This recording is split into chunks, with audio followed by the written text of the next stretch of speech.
Right now, there's a strong possibility your body is holding on to excess fluid and you don't even realize it. You wake up feeling puffy, your face looks heavier than usual, and by evening your ankles or fingers feel tight. It's subtle at first, but over time it starts affecting how you look, how you feel, and even how your body functions.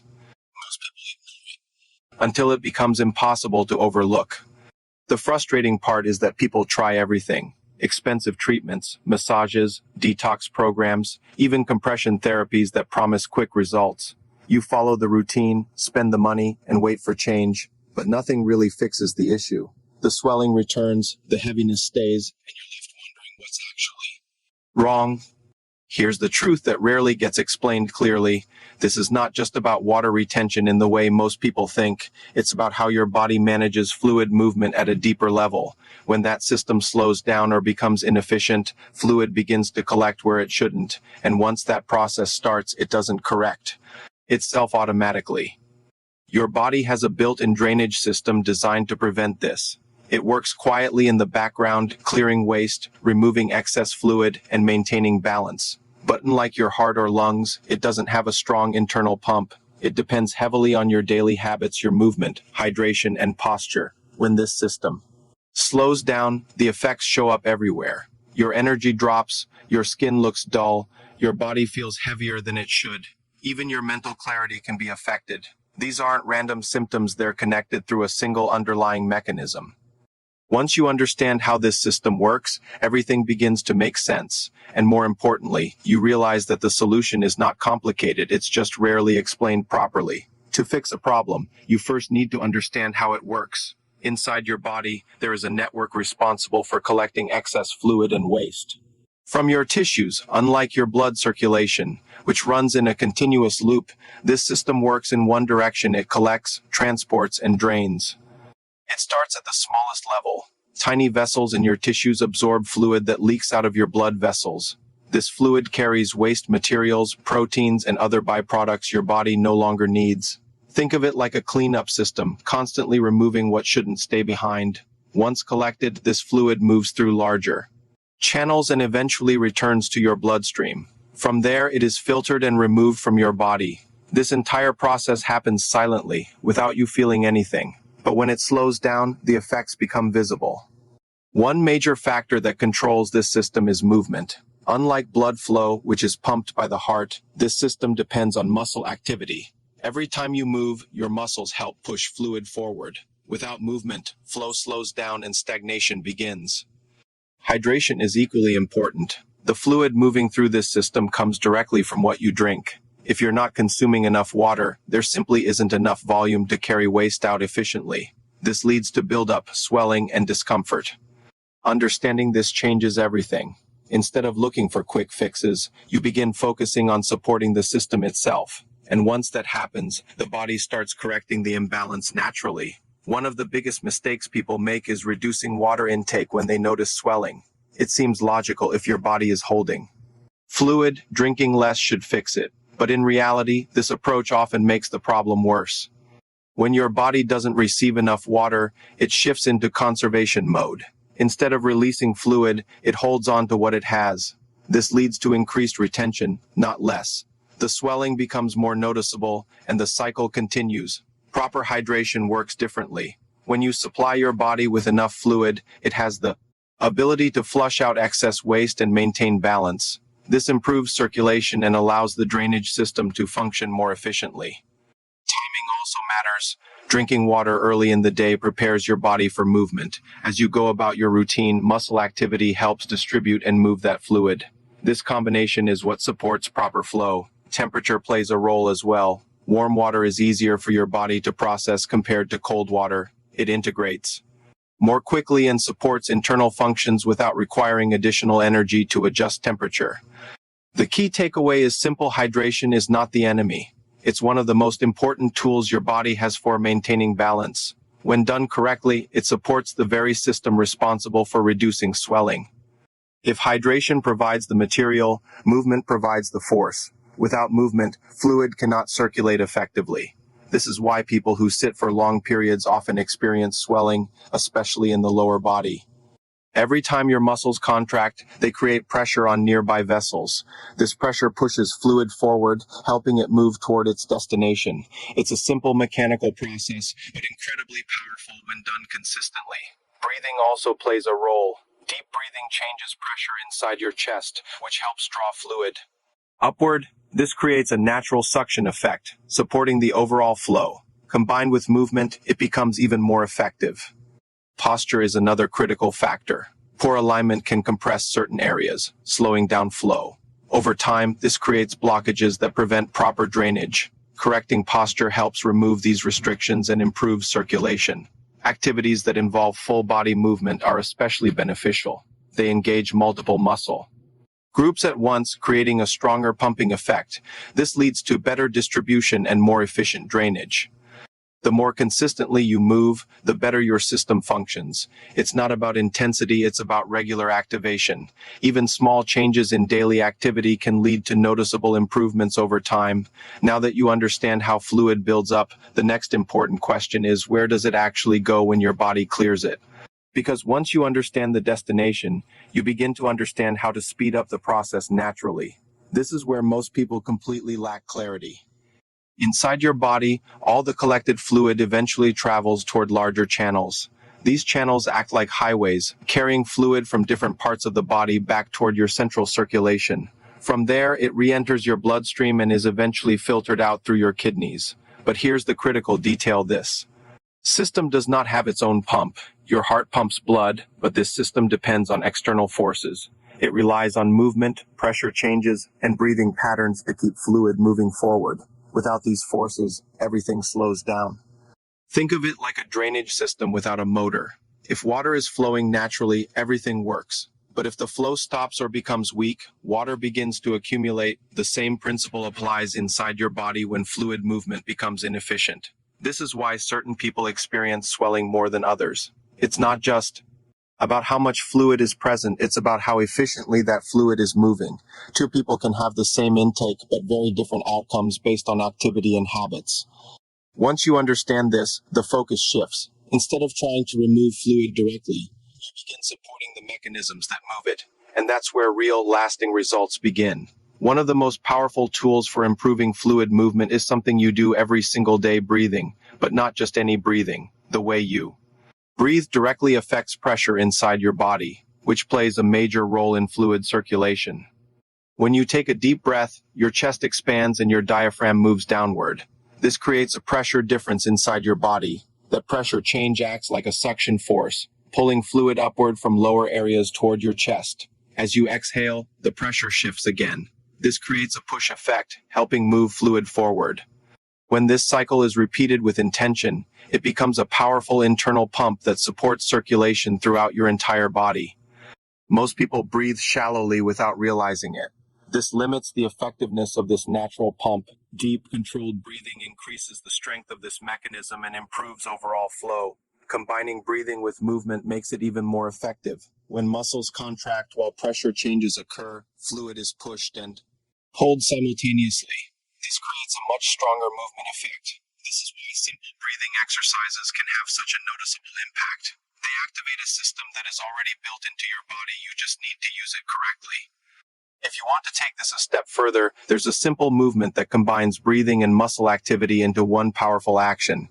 It's not complicated, doesn't require equipment, and can be done anywhere, but the effect can be surprisingly strong. Start by standing upright with your shoulders relaxed. Slowly raise your shoulders upward toward your ears while taking a deep breath. At the same time, expand your chest fully. Feel your body stretching and opening. Then slowly lower your shoulders while exhaling completely. Let your body relax at the end of the movement. This combination of lifting, expanding, and releasing creates a strong pressure change inside your body. What's happening internally is important. When you lift and inhale, you create a suction effect. When you lower and exhale, you create compression.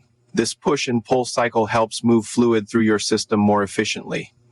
Repeat this movement several times in a controlled, relaxed manner. Focus on smooth breathing and gentle motion rather than speed or intensity. The goal is to create rhythm, not strain. With consistent practice, this simple exercise can help reduce swelling, improve circulation, and support your body's natural balance. Your body gives signals about what's happening internally, and swelling patterns are one of the clearest signals. Where fluid collects in your body often points to the underlying cause.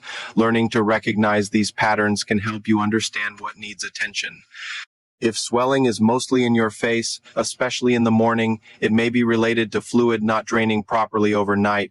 This can be influenced by posture, sleep position, or tension in the head and neck area. If your entire body feels swollen, including hands, feet, and face, it may indicate a more general slowdown in fluid movement. This often connects to inactivity, poor posture, or long periods of sitting.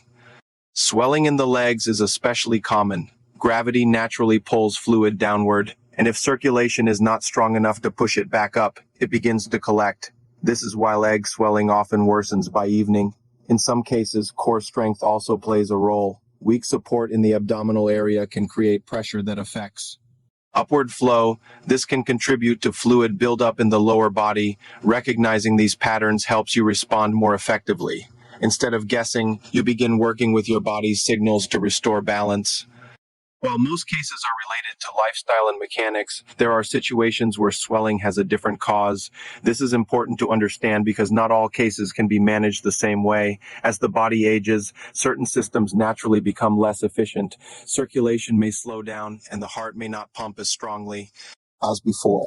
In such cases, fluid can accumulate due to reduced. This type of swelling is different because it's not just about lifestyle, it's about system capacity. When the body cannot move fluid effectively due to internal limitations, professional evaluation becomes important. It's essential to recognize warning signs. Sudden swelling, discomfort, or changes that feel unusual should not be ignored. These may require medical attention to rule out more serious causes. The goal is not to create fear, but awareness. Most cases are manageable, but understanding when to seek help is part of taking control of your health. Knowing the difference helps you act wisely instead of reacting blindly. If there is one activity that combines everything we've discussed, movement, breathing, pressure, and full body engagement, it's swimming.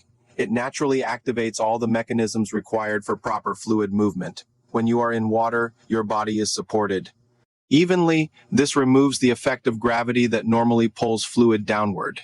At the same time, the water applies gentle pressure across your body, supporting circulation. Your muscles are constantly active while swimming. Arms, legs, and core all work together, creating a continuous pumping effect. This helps move fluid more efficiently than isolated exercises. Breathing also becomes deeper and more controlled. This enhances the internal pressure changes we discussed earlier, further improving flow. Even after leaving the water, many people notice increased urination. This is a sign that fluid is being processed and removed from the body. While not everyone can swim regularly, the principle remains the same. Full body movement with controlled breathing creates the most effective results. Apply that principle in any way you can. Now that you understand the science, it's time to turn this into something practical, because knowledge alone doesn't change your body, consistent action does. And the good news is, the system you need to follow is simple. It doesn't require expensive tools, complicated routines, or extreme effort. Start your morning with hydration. Not random sipping, but intentional intake. Drink warm water gradually, allowing your body to absorb it without stress. This prepares your system for movement and gives your body the fluid it needs to begin clearing excess buildup. After hydration, add light movement. This doesn't mean intense exercise. Even walking around your home, stretching, or performing gentle movements is enough to activate circulation. The goal is to wake up your system, not exhaust it. Next, include controlled breathing. Deep inhalation followed by slow exhalation helps create internal pressure changes. This supports fluid movement and calms your nervous system at the same time. It's a small step with a powerful effect. Throughout the day, avoid long periods of inactivity. Even short breaks to move your body can prevent buildup. Sitting for hours without movement slows everything down and works against your progress. This daily protocol is not about perfection, it's about consistency. Small actions repeated every day create real, lasting change. One of the most underestimated factors in fluid retention is posture. It doesn't seem obvious, but the way you hold your body directly affects how fluid moves inside it. Poor posture creates compression, and compression restricts flow. When your shoulders round forward and your head moves out of alignment, certain pathways become narrowed. This slows down circulation and creates areas where fluid begins to collect. Over time, this becomes a pattern your body adapts to. Correcting posture doesn't require extreme effort. Start by becoming aware of how you sit and stand.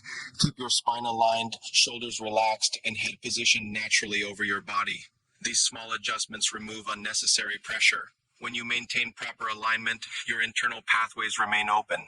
This allows fluid to move more freely and reduces the likelihood of buildup. It's a simple change with long-term benefits. Posture also influences breathing. When your body is aligned, your lungs can expand fully. This improves the pressure changes we discussed earlier, enhancing fluid movement even more. Over time, better posture becomes automatic, and when it does, your body begins to function more efficiently without extra effort. Knowing what to do is important, but knowing what to avoid is just as critical. Many people unknowingly slow their progress by repeating habits that work against their body's natural systems. These mistakes are common, but once you recognize them, they're easy to fix. One major mistake is relying only on passive treatments. Massages, wraps, and external therapies may feel good, but they don't address the underlying cause. If your daily habits remain unchanged without internal support, results won't last. Another mistake is inconsistency. Doing something once or twice and expecting permanent results leads to frustration. Your body adapts slowly, and it needs repeated signals to change patterns. Skipping days breaks that momentum. Overexertion is also a problem. Some people try to fix everything with intense workouts or extreme routines. This can actually increase stress and slow recovery. Balance is more effective than intensity. Ignoring hydration signals is another issue. Waiting until you feel thirsty often means your body is already behind. Consistent intake throughout the day is far more effective than large amounts at once. Avoiding these mistakes keeps your progress steady and prevents unnecessary setbacks. One of the biggest challenges people face is expectation. Many expect immediate transformation, and when it doesn't happen, they assume nothing is working. But real change happens gradually, and understanding this keeps you motivated. In the first few days, you may notice subtle changes. Less heaviness, slightly reduced swelling, improved comfort. These are early signs that your body is responding. They may seem small, but they are important. Within a week, the changes become more noticeable. Your body begins to release excess fluid more efficiently. You may feel lighter, more energized, and more comfortable in your movements. This is where consistency starts paying off. Over longer periods, the improvements compound. Your system becomes more efficient, and your body maintains balance with less effort. This is when results become stable rather than temporary. It's important to stay patient. Your body didn't develop these patterns overnight, and it won't reverse them instantly. But with the right approach, it will respond. The key is to focus on progress, not perfection. Every small improvement is a step toward long-term balance. At the end of all this, there's one important idea you need to take with you. Your body is not working against you, it's trying to protect you. The symptoms you're experiencing are signals, not failures. They're telling you that something needs attention. When fluid builds up, it's not random. It's your body showing that movement, hydration, or balance is missing. Instead of fighting the symptom, you need to understand the message behind it. The moment you start supporting your body correctly, things begin to shift. Not because of a miracle, but because you're finally giving your system what it needs to function properly. That's when real change happens. You don't need extreme solutions. You don't need to rely on temporary fixes. What you need is consistency, awareness, and simple daily actions that support your body's natural processes. If you apply what you've learned, your body will respond. It may take time, but it will happen. That's how physiology works. It adapts when given the right conditions. So start today, not tomorrow, not next week. Begin with small steps, stay consistent, and let your body return to balance naturally.